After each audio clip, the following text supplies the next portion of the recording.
I'm Joe Lample. When I created Growing a Greener World, I had one goal: to tell stories of everyday people, innovators, entrepreneurs, forward-thinking leaders who are all, in ways both big and small, dedicated to organic gardening and farming, lightening our footprint, conserving vital resources, protecting natural habitats, making a tangible difference for us all. They're real, they're passionate, they're all around us. They're the game changers who are literally growing a greener world and inspiring the rest of us to do the same. Growing a Greener World, it's more than a movement, it's our mission.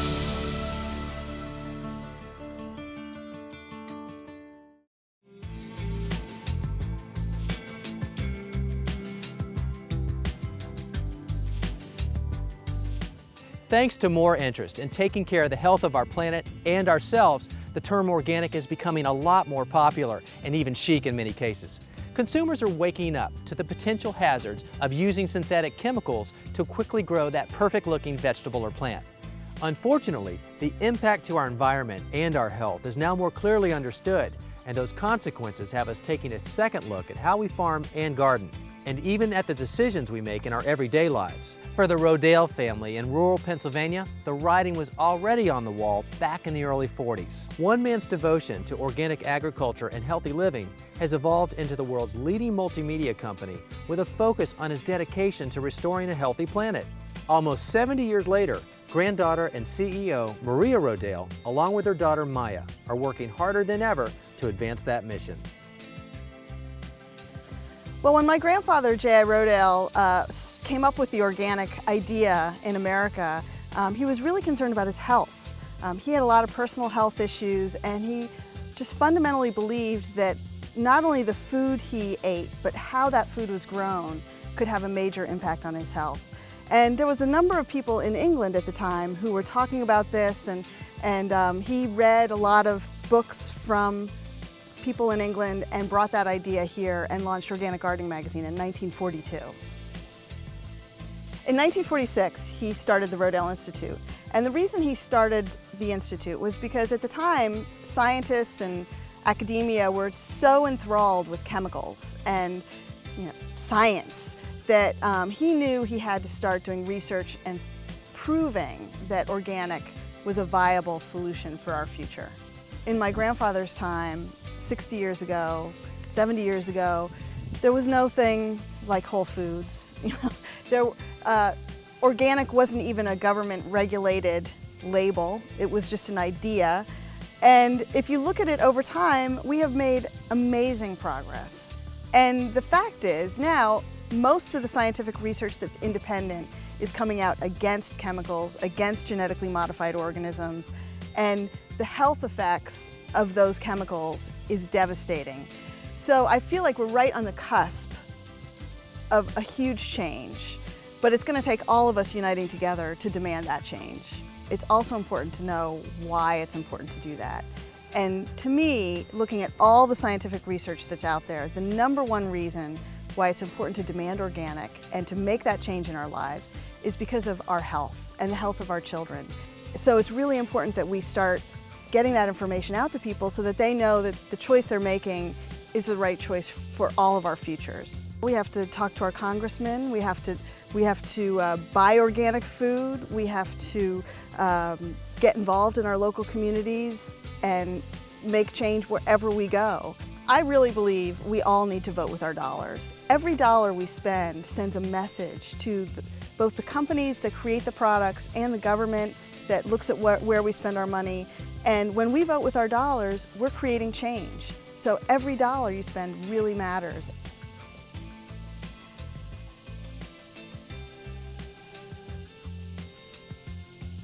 I think the USDA organic label is one of the most important labels that we have as a country.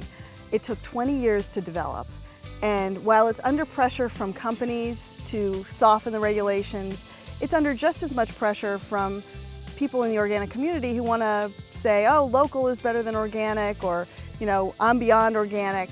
The more we can all unite around the USDA organic label and protect it, keep it safe, keep it pure, the more people can trust that label when they go into the supermarkets. And for most people in America, that's the primary thing they see and need to be able to trust.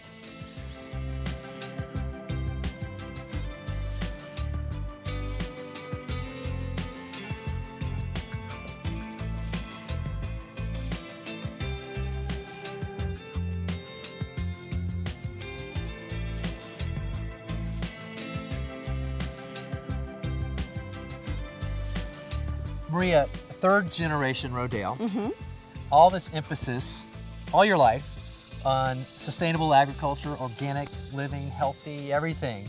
What is it like growing up here as a kid? It was so much fun. I wish every kid had the chance to grow up on an organic farm because, you know, you get to play outside all day and eat vegetables straight from the vegetable patch, and we had tons of animals, so it was great. And I didn't realize that it was unusual until I went to school and kids started making fun of me. Gosh. Well, here we are on a 333-acre farm that your parents found, what, about 40 years ago? And at the time, your grandfather's vision, because now this is the Rodale Institute location, was one thing, and today, is it something different?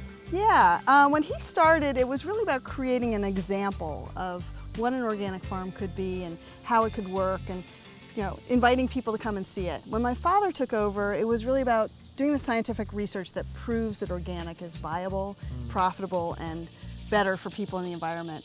And now I feel like we've proven that. So now our mission really is to get the word out and to get the message to farmers that it's possible, it's profitable, to get the message to people around the world that it's better and it's great and it's doable and it tastes great. Yeah. And as far as getting the message out, your book, Organic Manifesto, when I read that, I could feel the passion coming out of your words. And I know that your grandfather and your father would have been very proud of that. Who did you write this book for, and why did you write it? I really wrote the book for everyone, but mainly people who were confused and didn't know what the right thing to do was and wanted to understand why it's important and how we got into this position. And I also wrote it for me because the best way to learn about something is to really delve into it and research it and write about it. But hopefully it's a book for everyone that anybody who picks it up can learn something and understand why organic is so important, why we have to demand organic.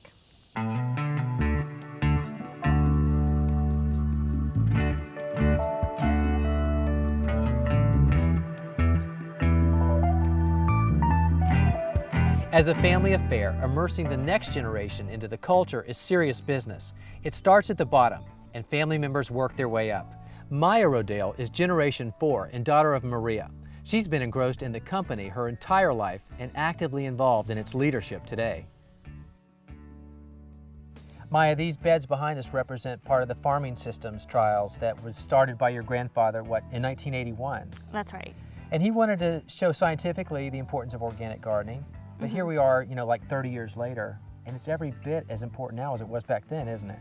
It's more than ever. And when he started this, there weren't any other institutions, or very many other institutions, that were studying organic very seriously and very rigorously, and in comparison to conventional. And we found out so much. And one of the highlights, I think, is about the yields. This is particularly important to farmers and to people who care about eating. We hear a lot about, you know, can organic feed the world? We need to feed the world. And what we found after nearly 30 years of side-by-side comparison is that organic yields match or surpass conventional. And even better is that during years of drought, organic crops really hold their own. And also in periods of excessive moisture as well. They tend to deal with that water issue better, don't they? Yeah, we talk a lot here about healthy soil equals healthy food equals healthy people and equals a healthy planet. And in an organic system, it's really about the strength and fertility of the soil. So we're putting a lot of organic matter in there, lots of roots, which holds the soil together, so that can hold in moisture, which will help in a year of drought. It also prevents erosion. And then in years of extreme moisture, we have a strong network of roots that can preserve the soil and keep it where we want it to be. And our existence depends on the soil. And we need it to be available to grow in, and we need it to be healthy and strong, because that, you know, it provides, it's the bed for those crops, and that's the foundation for our own health. Yeah. And, you know, again, if you care about eating, you should really need to care about the health and strength of the soil. I've always known organic. You could say I don't know anything else or I don't know anything better. But what really makes me thrilled and does give me the inspiration to keep going is seeing how far the organic movement has come. We have strict organic standards now that means something in the marketplace, and we have such an increased awareness about it. When my great-grandparents and grandfather was talking about it, they got laughed at, and now it's cool. Yeah. I had a patch from my backpack from my grandfather that said I was organic when organic wasn't cool. One thing we see out here at the Institute is a growing resurgence of interest in organic from people of my generation. They want to learn about how they can garden organically in their backyard, and some of them even are out here because they want to start farming organically, so they come to our field days. And a lot of what we do here that's vital to our mission is taking what we learned from something like FST and making that available to people who can really make a difference in the world. One of the best parts about the Farming Systems trial is the ability to see firsthand the difference between healthy soil and not so healthy soil. And we've got an example here. Right now, Maya, we've got conventional soil. Now, conventional soil would be typically probably what most people at home would have if they're not organic gardeners, because it's the basic chemicals, right? Right. Then we have organic soil. Now, it looks the same to me, but there's clearly a difference here. Right now it looks the same, but when we add the water, we'll see what a big difference there is between the two soils. Okay. So do you want to put the conventional All right. in? I'll do the organic. Okay, so just place it in there. Put it in. All right, now, it's bubbly. That's What just the you air. can see, yeah, it's just the air. What you can see with our conventional soil right here is you can watch it falling apart. Yeah. There's no structure. In contrast, the organic soil is holding together really nicely, and that's because of the root system from our cover crops and because of the carbon sequestered from our composted manure. This has been weakened by chemicals. It hasn't had the cover crop, so it doesn't have that same root structure or organic matter. And already, in the few seconds that this has been in the water, this is already cloudy. As you said, it's breaking down, it's cloudy, and that's still clear. And I can just see it crumbling right here. Now, oh, look at that. Look how, oh my gosh. There's nothing to hold it together. Right. So in a runoff or a wet environment, all of this is running off the sediment. Any potential contaminants are leaving the system. Whereas here, look at that. That's rather solid. It's strong. Yeah. It's staying where we want it to be. It's a great foundation for our crops. And, you know, the water doesn't have the runoff, so we're not having issues with erosion that we have, as you can see here with this. There's no structure. Yeah, and clearly healthy soil results and shows up in the success of healthy plants. Exactly. Okay, so here's the pop quiz. I have corn on my left and corn on my right. Now, if I were to ask you which one was grown conventionally, you know, the one with all the fertilizer and chemicals, well, you'd probably say this one. But you know what? You'd be wrong, because this is the organic corn. And the cool thing about it is, look at this. This was even started 2 months before this one, so the proof really does show up in the plants.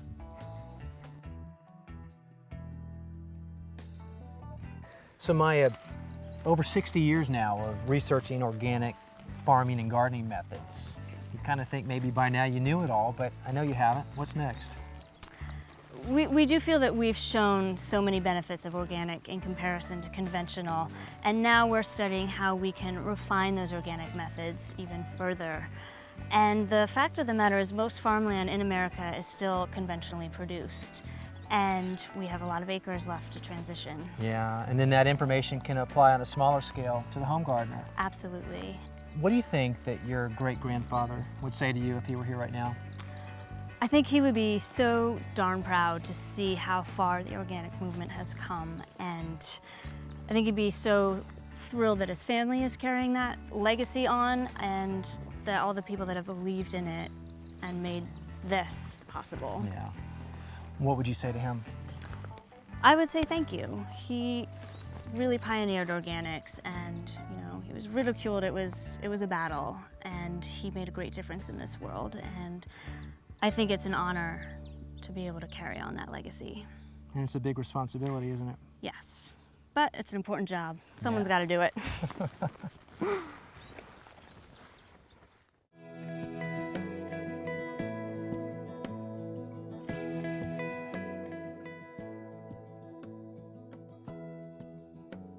The Rodale Institute has been a trailblazer for testing ideas and methods on how to grow plants and trees without pesticide. And because so many people doubted that you could even grow certain fruit trees without pesticides, that's just the kind of challenge Rodale loves to take on. Jeff, you're the farm director here at Rodale. Yes, and I've been here almost 35 years now. We're here in the apple orchard. Yes. Where you test out different organic methods of growing these apple trees. Yeah, we've done a lot of experimentation with growing apples. I mean, one of the things we wanted to do when we decided to grow apples was challenge ourselves to grow something that was a little more difficult than just vegetables or some of the grain crops that we see on the farm. Now, a lot of farmers think that's challenging, but we've moved way beyond that. We wanted to grow a crop that was perennial in nature, because most of our other crops we can rotate, so that helps us to manage the disease. With apple trees, can't do that. They stay in one place. So growing apples is a different sort of challenge than many of the other crops we grow on the farm. And a lot of commercial apple growers just swear by these pesticides, and of course, you know, that's harming us. Correct. When we eat those apples. What are some of the things that you learned in your testing on how to grow apples organically? Well, it's really important for an orchardist, whether you're a backyard orchardist or a commercial orchard, to start out right. So we started out by managing our soil for at least 15 years organically before we ever planted the apple trees. So apple nutrition or tree nutrition is not a problem for us. The trees grow like crazy. In fact, they're growing too fast. We can't stop them from producing as much wood as they do. The other thing we did was we decided to start with disease-resistant cultivars. That means we chose varieties of apples that are not susceptible to some of the major diseases that apples get, like apple scab. Well, Jeff, you have definitely been a pioneer in growing organic produce and sharing that knowledge with all of us. Thank you. It's been a pleasure to share it with you. The apple, amongst my top 10 favorite fruit, but also one of the tops on the dirty dozen. That's why I always buy organic when it comes to apples. I mean, they're so easy, they're versatile, take them anywhere. Kids' lunches, bake them in apple pies. And that's why I'm going to use these delicious apples for one of my favorite things to make, which is spiced apple sauce. And I'll pair it with an amazing seared pork tenderloin. Let's get started. Now with apples, really simple preparation for this applesauce. Just going to quarter them, just like this, and then dice them. And the reason why I'm saving the skins, it's probably 80% of all the fiber is in the skin. Plus I like a little bit of extra texture when I have some applesauce. Now I'll pop these in a bowl. Now if you don't get to them right away, it's always good to squeeze a little lemon juice on top of them. And that'll keep the apples nice and fresh looking. It keeps that vibrant flavor going on all day long. These go right into this pot. Here we are. We're gonna add a little bit of flavor. How about some brown sugar? Not too much, it already has plenty of sugar, but brown sugar kind of reminds me of Thanksgiving, and since it's fall, I like that flavor. Just maybe a tablespoon, that's all it takes. A little bit of cinnamon stick. Now I'm using cinnamon stick because I want to taste it as I go, as it cooks. If I put too much cinnamon powder in it, if there's too much, it's already too much. So I can add a couple cinnamon sticks, and when it's perfect for me and my fam, pull it out. There we are. And how about some apple cider? Real stuff, seasonal and delicious. That goes in. Some salt and pepper, a little bit of salt, and some fresh ground black pepper. And one of my favorite things to do with applesauce is fresh ginger. Now the fastest and easiest way to peel ginger is actually with the back of a spoon, okay? I'm gonna put it down and just push away from me with my thumb. And just like that, and the skin will come right off. You don't waste all that by using a peeler, and the rest of it goes inside the applesauce. Use the trusty microplane. Love this thing.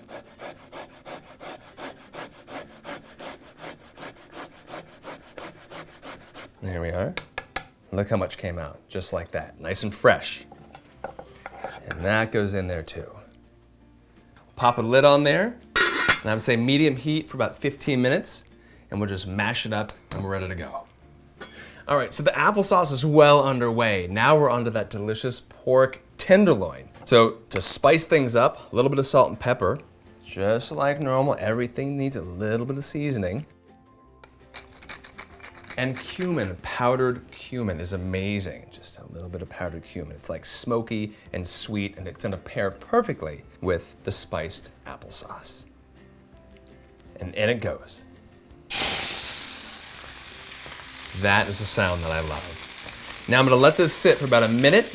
I'll turn it, about a minute, and turn it, and that caramelizes each side. And the last minute, I'll put a probe in there. And this is what I'm talking about. A digital thermometer. I'll set it for 145. Pop it in the oven. About 10 to 12 minutes later, it's gonna be perfect. All right. Right now, the pork is actually resting. When I pulled the pork out of the oven, when I looked at the digital thermometer, it read 145, which is okay, because by the time I pull it out and let it rest, the temperature keeps going up. It went as high as 158. It'll still be a little bit pink, but that's totally safe. And the last thing I have to do is just smash up this applesauce. I like it a little bit rustic. Potato masher works perfectly for this. Just like that. And don't forget to pull out the cinnamon sticks, guys. All right, that's great. It's nice and rustic, delicious, and you can smell that ginger and cinnamon. It's gonna be perfect. Now, the pork is done resting. All right. And that's enough for the whole crew. You know, pork and applesauce, there's never a better pair. Here we are, just like this. And some of the pork right along the side. And for a touch of color, how about some fresh thyme? And there we are, everyone. And there we go. Delicious pork tenderloin with spiced applesauce. And you can find this recipe and all my others at growingagreenerworld.com.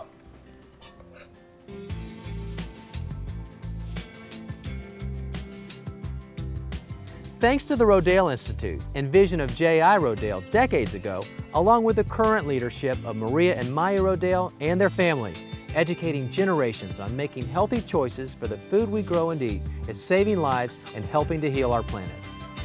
Seeing is believing, and I hope that after today we've made a believer out of you too.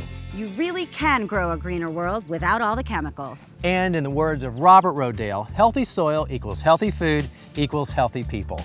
If you'd like more information on organic gardening or how to get started, visit our website where we've assembled lots of information. Along with all the videos and Chef Nathan's cooking recipes. And the address is the same as our name. It's growingagreenerworld.com. I'm Joe Lample. And I'm Patty Moreno. And we'll see you back here next time for more Growing a Greener World. Now you know this is a cutting garden, right? It's beautiful. Did you bring the scissors? No, you didn't? Patty, I told you to bring the scissors. We could have gotten so much stuff here. Look at this.